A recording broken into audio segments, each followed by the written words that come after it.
గాలి సారాయం ఎవరి దగ్గరికి అందరూ వెళ్తారు. పాలల్లో నీళ్లు కలిపినావా అని అడుగుతారు. ఖరీదైన సారాయిలో నీళ్లు కలుపుకొని తాకరు. పెళ్లి ఊరేగింపులో బంధుమిత్రుల ముందు వడ్డు వెనకాల, శవయాత్రలో శవము ముందు బంధుమిత్రులు వెనకాల.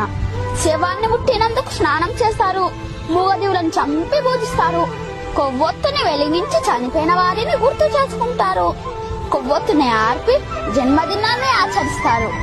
హే మానవ, పుట్టినప్పుడు జాతకము, మధ్యలో నాటకము, చావగానే సూతకము, అయినా గది జనుల మధ్య కౌతకము.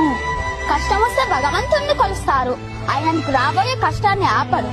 నిత్యం స్మరిస్తే కొండంత కష్టాన్ని గోరంత చేసి సులువుగా దాటి శక్తి నీకిస్తాడు.